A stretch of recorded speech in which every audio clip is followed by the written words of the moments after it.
Hi everyone, আসসালামু আলাইকুম। আজকে আমরা আলোচনা করব যুগল সরলরেখা অধ্যায়ের একটি গুরুত্বপূর্ণ ম্যাথ।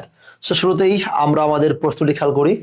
আমাদের প্রশ্নটি বলছে, প্রমাণ করো যে x square plus 6xy plus 9y² plus 4x plus 12y minus 5 = 0 একজোড়া সমান্তরাল সরল রেখা প্রকাশ করে এবং এদের মধ্যবর্তী দূরত্ব এত। তাহলে প্রিয় ভাই বোনা দেখো, আমাদের একটা দ্বিঘাত সমীকরণ দেওয়া আছে। এই সাধারণ দ্বিঘাত সমীকরণটা আমাদের কি প্রকাশ করবে? একজোড়া সমান্তরাল সরলরেখা প্রকাশ করবে এবং একই সাথে কি এদের দূরত্বটা এত দেখাতে হবে। তাহলে শুরুতেই আমাদের এই একজোড়া সরলরেখা প্রকাশ করার শর্ত আমাদের জানতে হবে।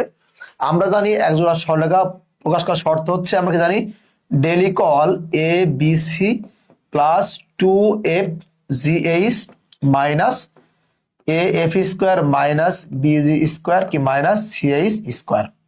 আমরা কিন্তু সবাই জানি একজোড়া সমান্তরাল সরলরেখা প্রকাশ করার শর্ত ডেল ইকুয়াল 0 বা এটা ইকুয়াল 0, তাই না? তাহলে প্রিয় ভাই বোনেরা, এটা কিন্তু আমরা জানি, তাই না? মানে যদি এটার মানটা কি হয়, 0 হয়, তাহলে সেটা কি হবে? একজোড়া সমান্তরাল সরলরেখা প্রকাশ করবে। আর একটা পার্ট বলছে এদের মধ্যবর্তী দূরত্ব। মধ্যবর্তী দূরত্ব সাপোজ এর সমান সমান আমরা জানি 2 কত √g² মাইনাস ac বাই কত হবে a into a plus b। এটা কার? আমাদের হচ্ছে মধ্যবর্তী দূরত্ব নির্ণয়ের সূত্র। সো প্রিয় ভাই বোনেরা, আমরা বুঝতেই পারছি এখানে আমাদের A B C F G H এই মানগুলো বের করে এখানে বসালে কিন্তু আনসার হয়ে যাবে। তাহলে আমরা জানি একটা দ্বিঘাত সমীকরণ দেওয়া থাকলে এখান থেকে এর মান, বির মান, সির মান বা এফ জি এইচ এর মানটা বের করতে হলে কার সাথে কম্পেয়ার করতে হবে? সাধারণ দ্বিঘাত সমীকরণের আদর্শ আকারের সাথে কম্পেয়ার করতে হবে। তাহলে শুরুতে আমরা বলতে পারি, দেওয়া আছে কি? দেওয়া আছে যে x² plus 6xy plus 9y² plus 4x plus 12y minus 5 = 0। এটা 1 নম্বর। আমরা শুরুতে লিখলাম আমাদের দেওয়া আছে এইটা। তাহলে আমাদের মনে রাখতে হবে সাধারণ দ্বিঘাত সমীকরণ থেকে যদি আমাদের এর মান, বির মান, সির মান, এফ এর মান, জির মান এবং এইচ এর মানটা বের করতে হয়, তাহলে ওই সাধারণ দ্বিঘাত সমীকরণটাকে দ্বিঘাত সমীকরণের আদর্শ আকারের সাথে কম্পেয়ার করতে হবে। তাহলে আমরা বলতে পারি যে 1 নম্বর কি বলতে পারি যে 1 নম্বরকে এ x² plus 2xy plus by² plus 2gx plus 2fy plus c = 0 সমীকরণের সাথে কি? সমীকরণের সাথে তুলনা করে পাই। সমীকরণের সাথে তুলনা করে পাই। তুলনা করে পাই। তাহলে আমরা একটু তুলনা করে দেখি আমাদের কি কি মান বেরোয়। তাহলে তুলনা করলে আমরা দেখতে পাচ্ছি a মানে কত? 1, কারণ x² সহগ বাদ দিলে a মানে 1 হচ্ছে। এখানে h মানে কত হবে? xy বাদ গেলে কত হবে? 2h = 6, অর্থাৎ h মানে হচ্ছে কত? 3। একইভাবে b মানে হচ্ছে 9, g মানে হচ্ছে 2, f মানে হচ্ছে 6 এবং c মানে হচ্ছে -5। তাহলে আমাদের কিন্তু মোটামুটি ভাবে যেই চলকগুলোর মান দরকার আমরা কিন্তু সেই মানগুলো পেয়ে গেছি। এখন আমরা বলতে পারি, আমরা জানি, কি বলতে পারি যে আমরা জানি দেখো ডেল ইকুয়াল কি জানি আমরা? A B C plus 2f(g(h) minus af² minus bg² minus ch²। তাহলে আমরা জাস্ট এর পরিবর্তে এর মান, বির পরিবর্তে বির মান, সির পরিবর্তে সির মান, অর্থাৎ সবগুলোর মানটা বসিয়ে দেবো।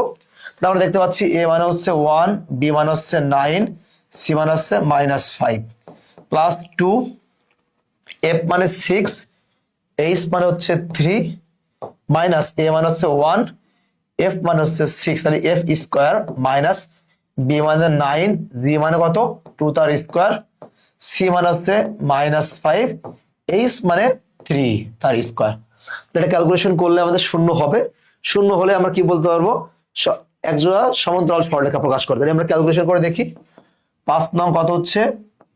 45। 318 18 দিন কত হচ্ছে? প্লাস 36 মাইনাস 6 36 কত হচ্ছে? 9 দিন 18 18 দিন এই খেয়াল করতে হবে।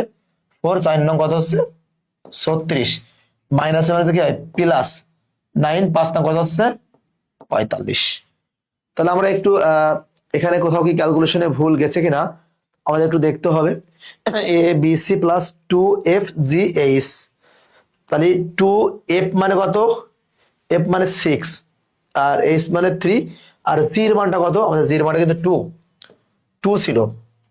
তাহলে এখানে কত হবে আমাদের, এখানে কিন্তু কত 37 জন্য কত আছে আমাদের 72। তাহলে আমরা দেখতে পাচ্ছি সবগুলো মান কিন্তু কেটে যাচ্ছে, অর্থাৎ কি 45 মাইনাস 45 প্লাস কেটে যাচ্ছে, মাইনাস 72 আর প্লাস কি 72 কাটা। তাহলে আমরা যেহেতু কি বলতে পারি, যেহেতু আমরা ডেল এর মান কত পাচ্ছি 0 পাচ্ছি, আমরা জানি ডেল এর মান যদি 0 হয় তাহলে কি হয় এক জোড়া কি হবে বলতো সমান্তরাল সরলরেখা প্রকাশ করে। যেহেতু আমাদের এই সমীকরণ থেকে ডেল এর মানটা কত পাচ্ছি 0 পাচ্ছি, তাহলে আমরা বলতে পারি প্রদত্ত দ্বিঘাত সমীকরণটা কি এক জোড়া সমান্তরাল সরলরেখা প্রকাশ করে। খুব ইজি তাই না?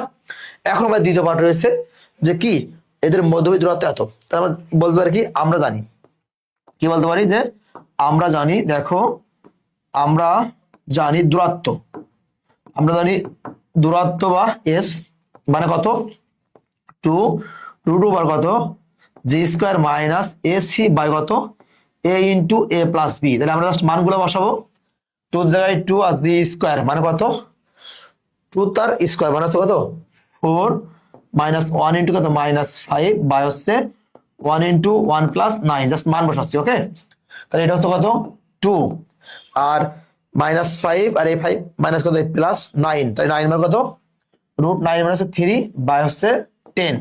আমাদের কত হচ্ছে 6/10, বা এটাকে আমরা লিখতে পারি কত একটু ভুল হয়ে গেছে, এখানে কিন্তু আমাদের কত হবে √10 হবে। তাহলে কত হলো আমাদের √10, তাহলে 6/√10 মানে কত আমরা জানি কত 3√10/5। কিভাবে হয় আমরা কিন্তু এটা ক্যালকুলেশন করেও দেখাতে পারি। দেখো আমরা লব এবং হরকে 10 দ্বারা গুণ করে পাই, কি বলতে পারি লব এবং হরকে আমরা 10 দ্বারা গুণ করে পাই। তাহলে এই √10 10 দিয়ে কাটলে কত হয় √10 হয়, আর আর এই 6 আর 10 তাহলে আমরা 2 দ্বারা ভাগ করলে কত হবে, এটা 6 এর 2 দ্বারা করলে 3 হয় আর 10 এর 2 দ্বারা 5 হয়। তাহলে ফাইনালি কি পাচ্ছি আমরা 3√10/5। সো প্রিয় ভাই বোনেরা, আশা করি তোমরা এই প্রশ্নটি ক্লিয়ারলি কিন্তু বুঝতে পারছো। বুঝতে পারলে আজকে পর্যন্তই, দেখা হবে পরবর্তী ক্লাসে। সকলকে আসসালামু আলাইকুম।